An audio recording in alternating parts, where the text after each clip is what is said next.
On Thursday, July 14, 2023, Rex Heuermann, a married architect described as a quiet family man who had lived in Nassau County and worked in Manhattan, was taken into custody. He had been charged in 3 killings and was the prime suspect in a 4th. But this story begins with the discovery of 4 bodies along Gilgo Beach back in 2010. Each were wrapped in a burlap sack and taped in a similar way. Initially, these remains were thought to be connected to a missing sex worker, but law enforcement stumbled upon a horrifying reality. What they found was a dumping ground for multiple victims. Over the course of 10 years, 9 women, a man, and a toddler were discovered in the area. The killer had a preferred target, women involved in sex work. In recent years, investigators used a sophisticated technology to pinpoint the location of disposable cellular phones they believe the killer used to contact his victims. Investigators used this mapping technology to find where the calls originated and narrowed them to a small area in Massapequa Park where Rex lived and a small section of Midtown Manhattan where he worked. These calls and a monogram belt with his initials left on the scene was enough evidence to make an arrest. Rex appeared in the Long Island courtroom, breaking down in tears as he pleads not guilty.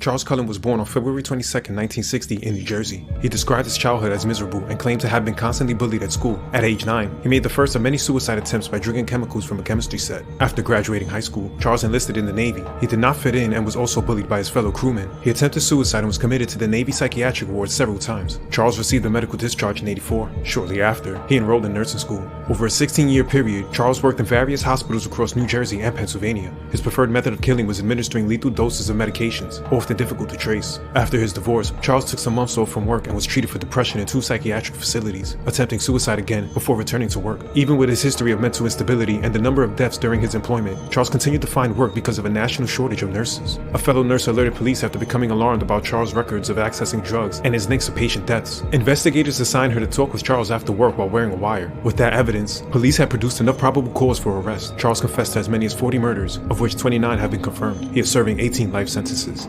Lucy Letby was born on January 4, 1990 in Hereford, England. As a young girl, she always wanted to be a nurse responsible for newborns. Lucy began working as a registered nurse at the neonatal unit in 2012. In 2016, consultants asked management to remove Lucy from clinical duties pending an investigation into her conduct, after previously being removed from 2 other units. After being arrested and released on bail, she was rearrested on November 11, 2020, charged with 8 counts of murder and 10 attempts. It was said that Lucy would murder the babies by injecting air into their bloodstream, overfeeding them, poisoning them with insulin, or assaulting them with medical tools. A prosecutor said that Lucy was a constant malevolent presence in the hospital's neonatal unit. He stated that Lucy checked up on parents of the deceased babies, which showed signs bordering on sadism. A handwritten note from Lucy was shown during trial, which said, "I am evil, I did this, I killed them on purpose because I couldn't take care of them." A mother of one of the victims said she had walked in on Lucy trying to kill her baby, with Lucy saying, "Trust me, I'm a nurse," when interrupted. Lucy was found guilty of 7 counts of murder and another 7 attempts from 2015 to 2016. On August 21, 2023, she was sentenced to life.